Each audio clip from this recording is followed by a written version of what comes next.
ఇక intermediate board ముట్టడికి guest లెక్చరర్తో యత్నించారు. అయితే దీంతో వారిని అరెస్ట్ చేసిన పోలీసులు ముషీరాబాద్ పిఎస్ కు తరలించారు. గెస్ట్ లెక్చరర్స్ ని కలిసిన ఈటల రాష్ట్ర ప్రభుత్వ తీరుపై ఆగ్రహం వ్యక్తం చేశారు.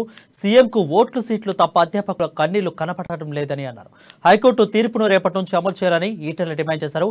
గెస్టు లెక్చరర్లను యథావిధిగా కొనసాగించాలని అన్నారు.